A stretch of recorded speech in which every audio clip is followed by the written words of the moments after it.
every single morning to help you catch up with the things that have been taking place in the world of sport, whilst you have been catching up on some all important sleep. Because let's face it, whilst you and I need sleep, and truth be told, the whole world needs sleep, the world of sport doesn't really sleep. There's always something or the other going on, and it can be a little tough to keep abreast with every single development. But worry not, that's what we're here for, and we're going to bring you some rather interesting things that happen. Of course, let's start off with yesterday's absolute thriller humdinger of a match in the T20 World Cup, which saw India beat Pakistan by 6 runs, a very good victory, and one that has naturally elicited a lot of joy and despair. Joy, of course, on this side of the border, despair on the other side of the border. We've done a reaction video as far as some social media is concerned. You guys can check that out later on when you have time.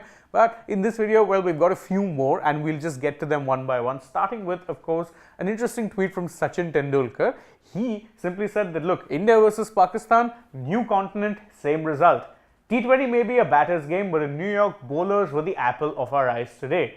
What a thrilling match, great atmosphere and a wonderful exhibition of our great game in America. Well played, India. Couldn't have summed it up any better myself if I tried to. But of course, as Sachin rightly points out, doesn't matter the continent, doesn't matter what the format. India having the word over Pakistan in World Cups, nothing new at this point, but it's still fun to celebrate it. That being said, not everyone or not every legend, Indian cricket legend that is, was in a happy mood about how the match went about, because one of them, in Sunil Gavaskar, had some not so subtle and in fact very harsh words for Rohit Sharma and Virat Kohli, given how they batted in the first innings. Gavaskar slammed the star Indian opening pair and said that the way they were batting up front was reckless and arrogant, and said that, listen, this is not an Ireland attack. With all due respect to Ireland, Pakistan's bowling lineup far more experienced, far more capable. You maybe needed to show them a little bit of respect, given that the ball was doing something in the early stages of the game. And truth be told,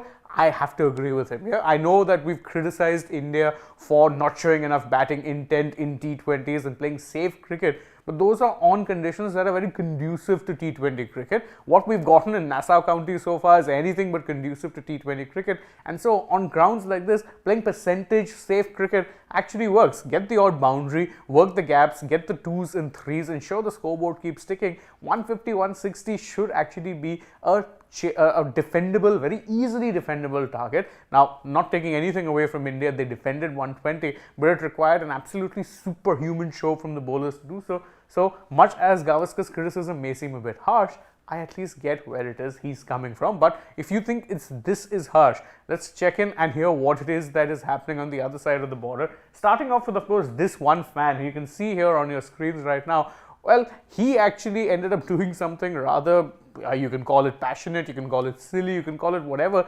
He ended up selling his tractor to get tickets to this particular match. Now imagine selling your tractor, then paying $3,000 for a ticket, and then witnessing Pakistan choke in an epic manner. I've got a feel for the fan a little bit here, especially when you consider that after the match when he was interviewed, he just seems speechless. And truth be told, I get it. Imagine you being in this situation and then seeing the team go down without even putting up much of a fight.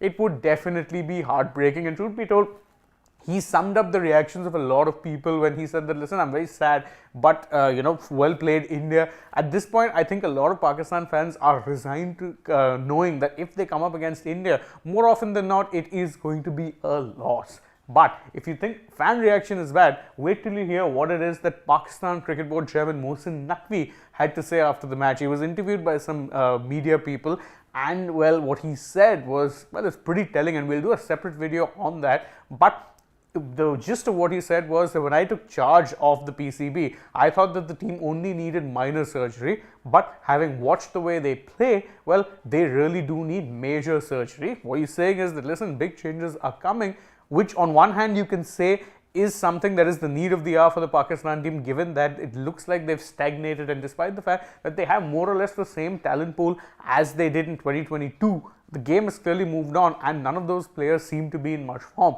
To then make things worse though, the problem with Pakistan cricket is that everything seems to change. So maybe whilst he's right, one hopes that if they make wholesale changes, that they stick to it for a while and give those changes some time to actually develop, rather than tearing up the blueprint once again, which is what they did when they, appointed Shaheen Shah Afridi and then sacked him after one series.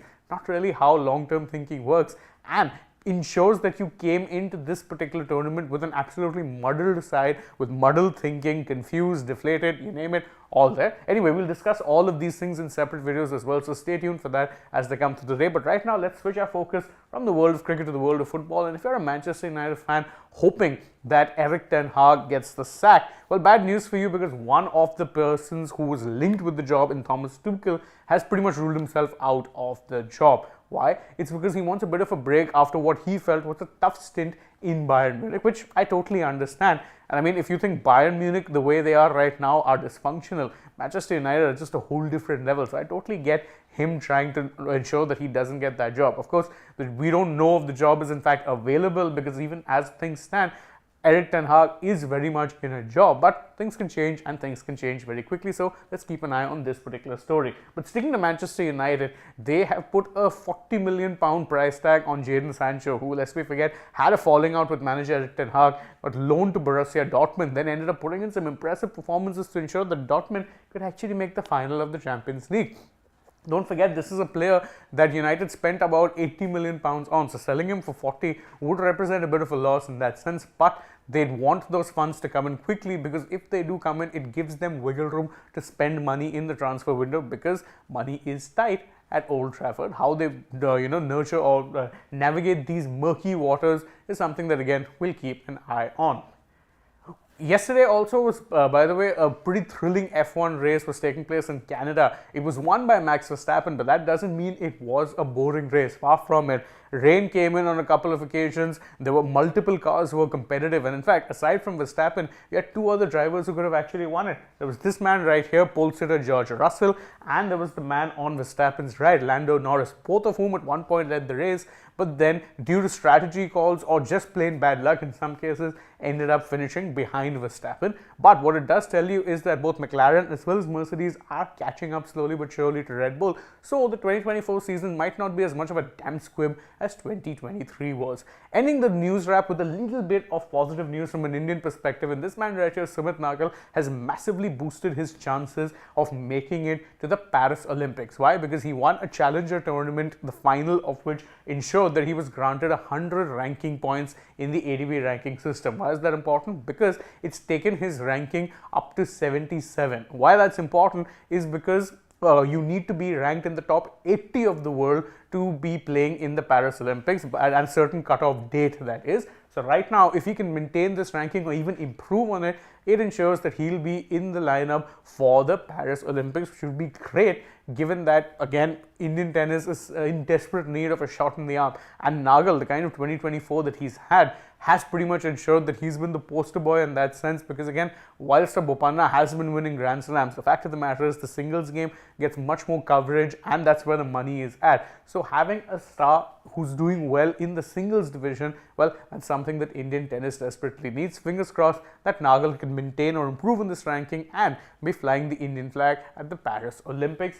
But that's it from us in this edition of the Morning Wrap with Sports Today. Thank you guys so much for joining us as always. If you enjoy our work, please don't forget to like this video, share it with your friends, subscribe to the channel, tap that bell icon, leave us a comment, follow us also on social media. We're on Instagram, X and Facebook. Don't forget to download the Sports Tech app, and if you're already on the channel, go ahead, check out some other videos we've done as well. And stay tuned, we've got plenty more coming your way through the day. For now though, from my side, it is goodbye.